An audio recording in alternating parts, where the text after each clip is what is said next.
All right, so the next chapter of the MPEP and of this case series is going to be MPEP 200. And so this one is specifically about types of applications and priority.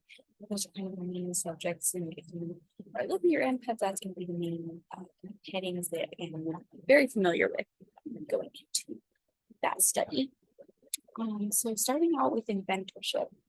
This is kind of not really a main heading in the MPEP 200, but it's important because there's kind of different procedures for each type of application. So just remembering that benefit claiming requires at least one common inventor. So you can't file a continuation if you don't have a common inventor, right? It's corrected based on 1.48, the rule 1.48. And then as far as what's required to change inventorship, that's going to be a corrected ABS and installed post AIA rules, right? A fee and then a submission of the oath or declaration by the missing inventor. And so some of these rules will differ by date. So like, right, if it's pre-AIA, then there's going to be the different dates when an oath or declaration needed to be submitted by all the inventors at once, like they all have to sign one versus now they can be done individually, so you wouldn't have to submit an entirely new one now, which is great. I don't remember the exact date for that transition, but most likely a lot of things I've read said that those sort of things won't be asked, but kind of good to remember there are some caveats there and just paying attention to those dates if it's 2012, 2013 ones. So then we look at the types of applications. So it's kind of an overview. There's provisional, utility, plan, and design. And so I kind of put those together because all of those would be considered non-provisional. And then a continuation or divisional.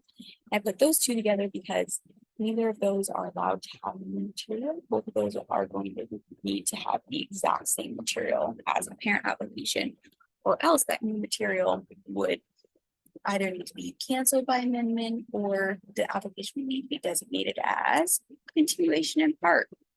And so remembering that a continuation in part is only available for utility or plant after 2003. And we'll come back to that, but it's kind of good to remember. Substitute application we'll also get to, but I'm wondering how often that one actually happens. I don't really know, but kind of interesting one as well. So starting out with the provisional, this is filed under USC 111. And then as far as claiming domestic priority, I'm sure that on the screen, but claiming domestic priority of a provisional is done under 119E. So kind of good ones to remember in case you want to look at the specific statute, the specific law for it. So the filing date for this is obtained by the specification and the drawing as needed. So with the drawings, right, this is something that you want to file at the point, or you want to include at the point of filing, because if you don't have a drawing at the point of filing and try to add it later, it could be considered new matter and therefore you would not get that same filing date. And so that's can be the same thing for the utility. Just submitting the drawing at filing is always the recommendation of PTO. This, then the things that can come late after the notice of missing parts or the surcharge is going to be the filing fee, the cover sheet, or the ABS. And so both of those can come late, and that's pretty much all that's required. So the cover sheet has a lot of kind of little things that are needed, and that you can find in the MPEP 200 if that's a question that's asked for. I don't know if that's one you want to memorize, but I think that it's good to know at least where to find it. So as far as kind of some procedures that can be done with provisional, you can convert a non-provisional to a provisional application, and you're not entitled to a refund with that date. Very clear about that. I could definitely see that being a question asked because of how many times that's mentioned in the MPEP, but not entitled to a refund, and it has to be accompanied by the processing fee and filed for abandonment of the non-provisional, paying of issue fee, or the expiration of 12 months. So the expiration of 12 months is the biggest, well, they're all big, but that one would probably be most likely to come first, right? You wouldn't be paying an issue fee a lot of times when you want to convert it. And so the expiration of 12 months, so that's the really big one that we'll probably see, in that you can't be converting it after that point because then you're going beyond the rules of a provisional application anyway. Then converting a provisional to a non-provisional. A big thing that is talked about with this one is that it does not make sense financially. So the conduct does not make dollars or cents. And so converting a provisional to a non-provisional, you're going to affect your patent term first off. So your patent term is measured 20 years from the filing date of your application. And so when you are converting a provisional to a non-provisional, that filing date, whereas before with a provisional, it would not count in the term, it now counts in the term. And so you would require an amendment to include at least one claim unless you put that in the provisional, but that wouldn't make sense to put in the provisional because it's not required. Yeah, they're barely ever present. So most likely you would have to have an amendment of the one claim. And you have to include the filing, search, and examination fee. And then you can have a surcharge if the fees are not, or the OD are not present on filing date. So same thing if you had a regular application, right? If you didn't have the filing fee or open declaration submitted with the filing date, then they would send out a notice of missing part. So kind of similar to that, but basically doesn't really make sense to ever do this. I can see this being on a question where talking about what advice to give somebody. If this would be the one that you would not want to give, this would be the worst advice. So depending on how the question is worded, this could be an answer of what not to do. Then the non-provisional claim priority to the provision must be filed within 12 months. So that is something that up until about 2012 or 2013, I can't remember if it was PLT or AIA that changed it, but I'm pretty sure it's PLT. So the 2012 date.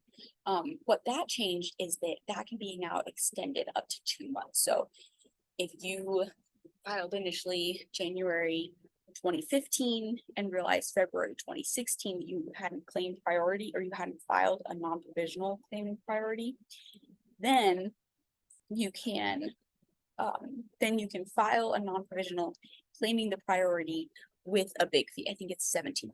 Not that matters, but it's a big fee and only extendable up to 2 months with cause and a statement saying why you did it and everything like that.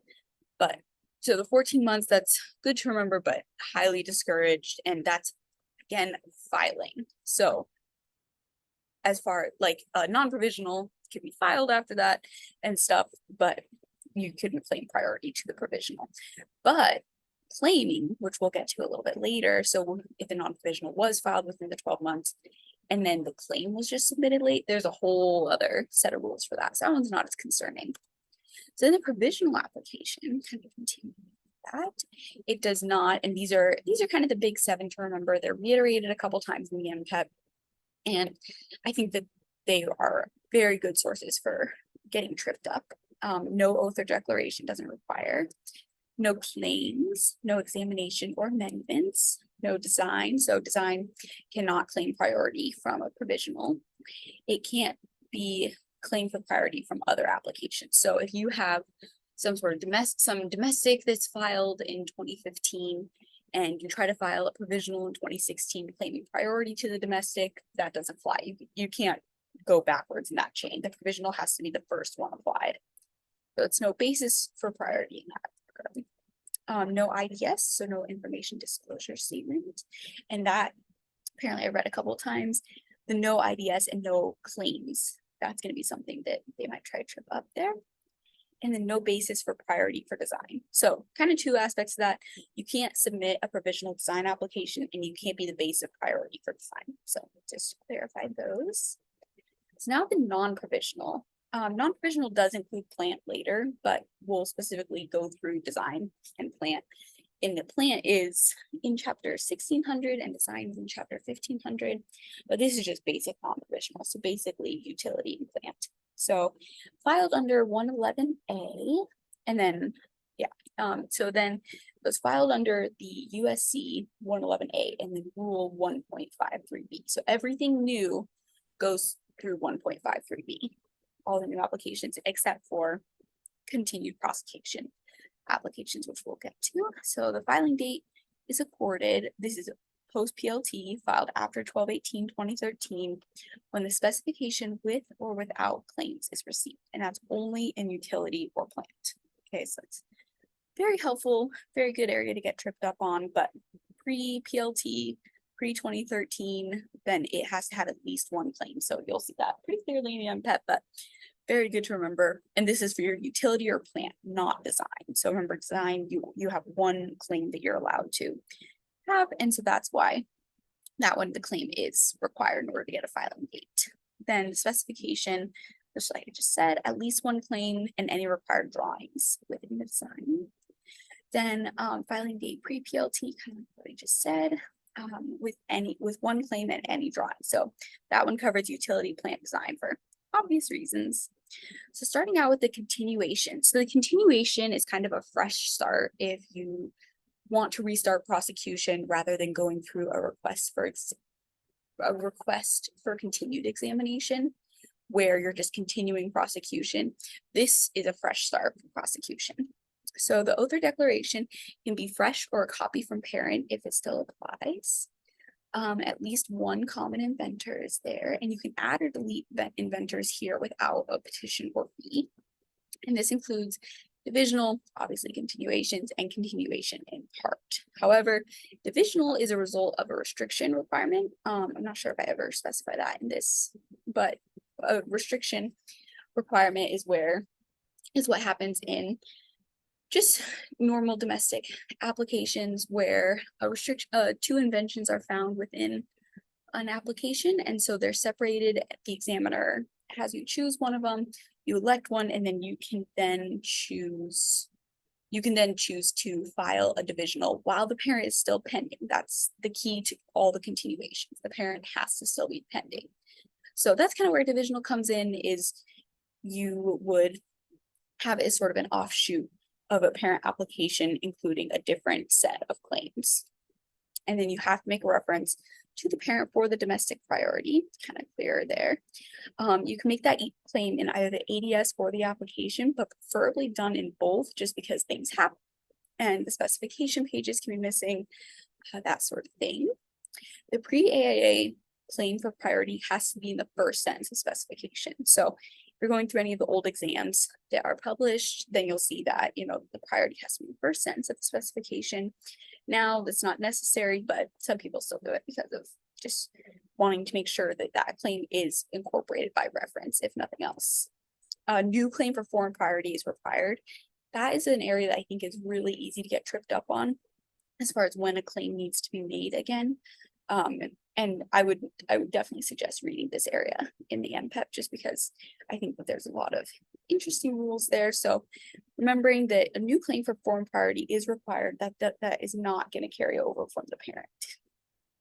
And is filed with a new specification and drawings with no new matters. That's just basic continuation, not CIP, with a copy or a new oath and declaration. A new set of claims at the filing is preferred over a copy and preliminary amendment. So a preliminary amendment, that is the one that we'll talk about obviously all that later, but the preliminary amendment that is filed either with the filing of an application or before the first action or within the first 3 months. That's kind of what the preliminary amendment is.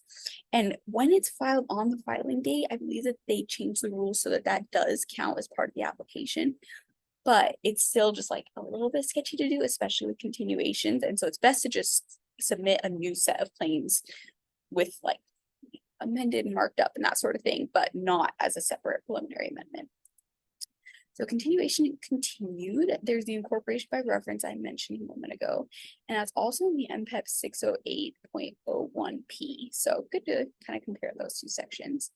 The prior application can be incorporated by the reference by the explicit statement. So if it's not really clear, and I mean, if you have looked at any applications at all, you'll see a lot of times it'll be like the first paragraph of the specification where it'll say that these X things are incorporated by explicit statement. And so this can be a guard against new matter, because if it's incorporated by reference, even if it's just like, I incorporate US 987 whatever by reference, and you eventually want to bring in some sort of limitation from that one to this new invention, that doesn't count as new matter because it was incorporated by reference at one time. So, and also if you forgot to make a claim for priority, or if any way that was messed up in some way, that can be rescued because of this incorporation by reference.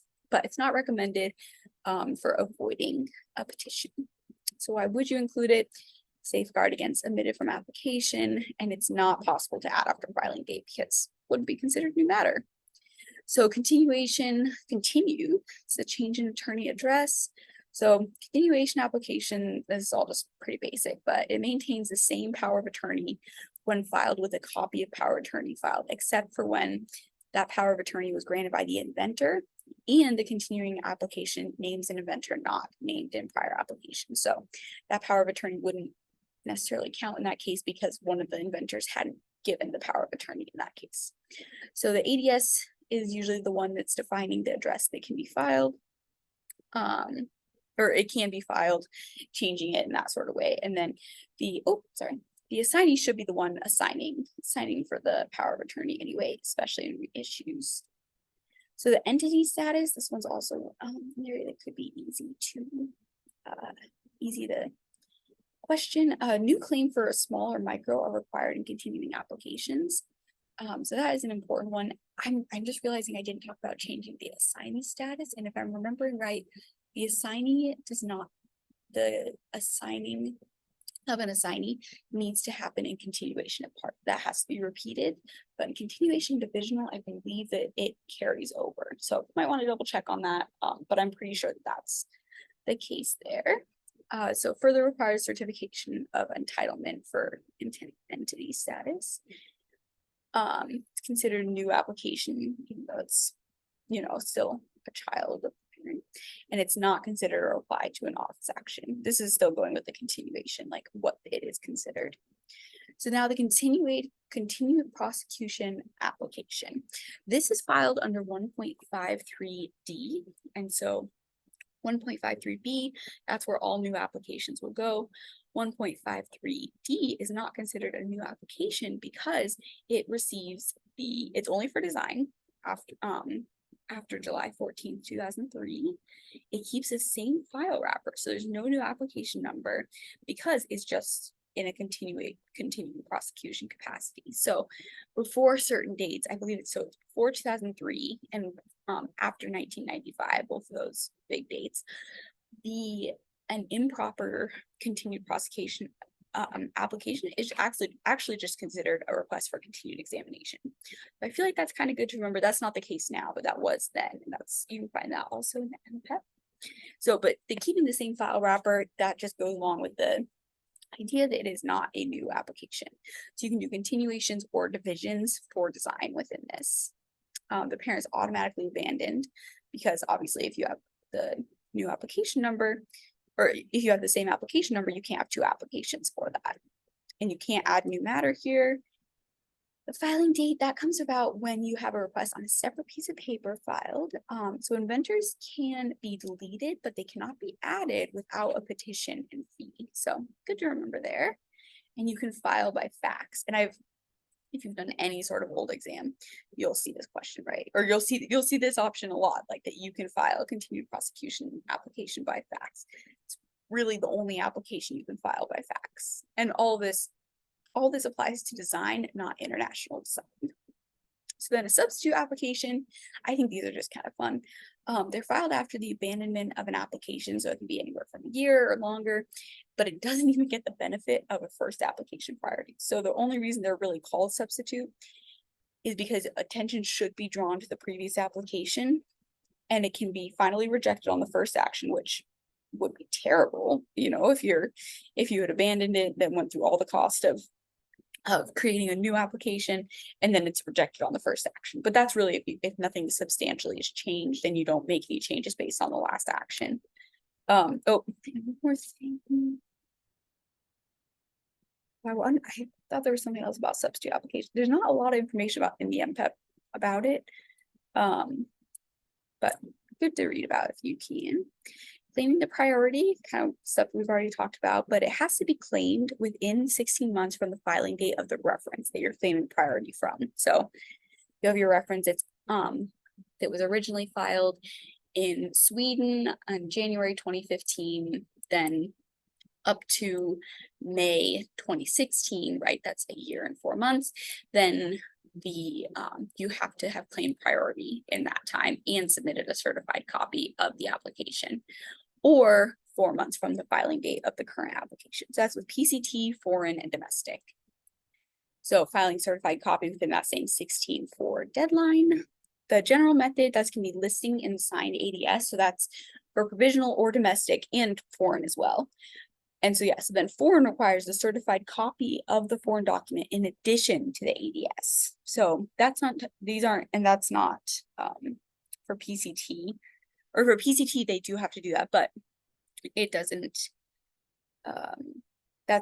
there's a whole other national stage application that we'll get to later, but foreign requires certified copy of the foreign document in addition to the ADS. So then the kind of question is when to submit a foreign translation, and that can definitely come up, right? Like when did their filing date officially come about? And so the time would be if you needed to prove priority to overcome intervening prior art. So that grace period that we talk about with the AIA, or that we'll talk about later, or that you might have already seen, that grace period is a year before that you can have something within a year before. So if you have some sort of intervening disclosure that's, before the filing date that they're reporting you, or they're not properly reporting the foreign filing date, then they might use some prior art that was published June when you were filed in December, but you have priority from February. And so you could file the translation of that foreign document, and then you would overcome the priority that way. And I believe you would use a 1.132 affidavit.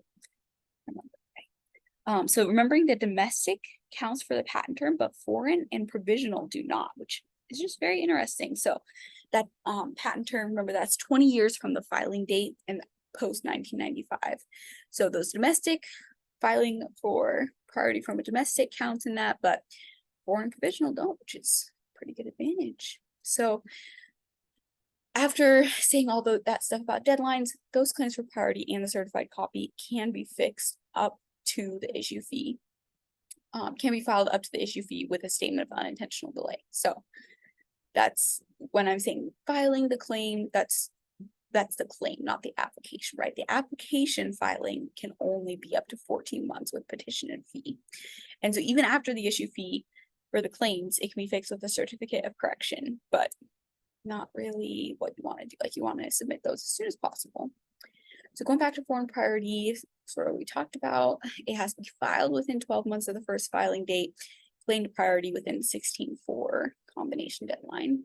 Certified copy is required to perfect priority, and so that's something you'll see from time to time, what it means to perfect priority. So 16/4, and so must be the first country filed in, unless, and this is important, the file was never laid open to the public and was withdrawn in sufficient time to prevent disclosures, and subsequent applications are within the same country. So one example I've seen is somebody filed it in Sweden and then withdrew it 3 days later when they realized that they wanted to fix something or add something in there. And so then it was filed again, still in Sweden 7 months later. And then that application could be claimed priority for foreign priority for by a US document. However, if they filed in Sweden, withdrew it, and then filed in Germany or Austria or any of those other countries, if they filed in any of those other countries after that point, then they would have a situation where they would not be allowed to file a US application because they had already, blew it up all over those other countries. So prior art status for foreign, this is something that, we'll definitely get into more with MPEP 2100 and 700, but kind of a quick overview for those. For pre-AIA, the 102E date applies to the earliest US filing, but if the foreign priority is claimed, then the 102E date is still just whenever the US application was filed. So a little bit repetitive, but I think it's just good to remember that foreign priority should be ignored in that case.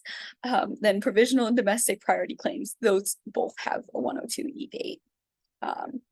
So kind of already said that will come later. There's pre and post 2000 that will come, and a whole lot of nuances to this prior art status, but just the basics here. And for AAA, provisional, domestic, and foreign all have 102A2 dates. And then the prior art dates, they all take effect after the publication or issuance. So if these dates would never be used prior to publication or issuance unless it's a double patenting or a provisional rejection. So, and those are only going to happen if you have a common inventor or a common assignee. And so a lot of times you're not going to see that because of the confidentiality of USC 122. So then continuation in part, I think it's our last one to talk about, is the only application which can add new matter still filed under 1.53b. The caveat is that the new matter has the same filing prior art date as a CIP filing, not the original disclosure. So that new matter, it doesn't automatically get it doesn't get the benefit of the previous dates. And so then there's some nuances there when the application, when the parent application was filed pre-AIA, but then the other application, the continuation in part was filed post-AIA, that new matter is subject to AIA, and therefore the whole application is actually subject to AIA, even if that matter is later canceled. So, you know, at that point, when you're filing those ones, you want to be real careful because the AIA rules are a little bit more strict in a lot of those areas. And then kind of miscellaneous ones, material which is canceled from patents that can be used as prior art upon issuing, but not under 102A2, only 102A1. So that's only going to be a publication one, not a filing one. Priority can be fixed in a reissue or in certain cases, certificate of correction. These two, so right, Rule 53, that's all non-provisional. PCT, those are the national stage applications. And so those differ in the LOU restriction, and LOU stands for lack of unity. So lack of unity, it's just basically the national version of a restriction practice where if multiple inventions are found or multiple sequences are found, then it's limited to just one or the other of the invention. And again, divisionals can be filed from there. Then filing date requirements for Rule 53, that's what we talked about, where it's just specification for non-provisional, and then for design non-provisional, then you're going to have drawings and one claim that are required there.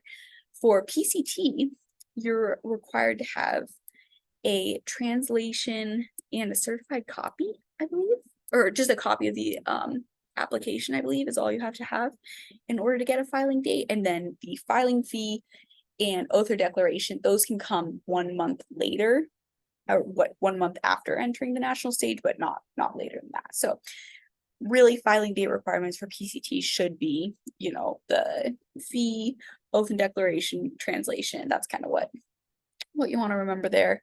But I think that is it. So thank you. And as always, just hope this helps.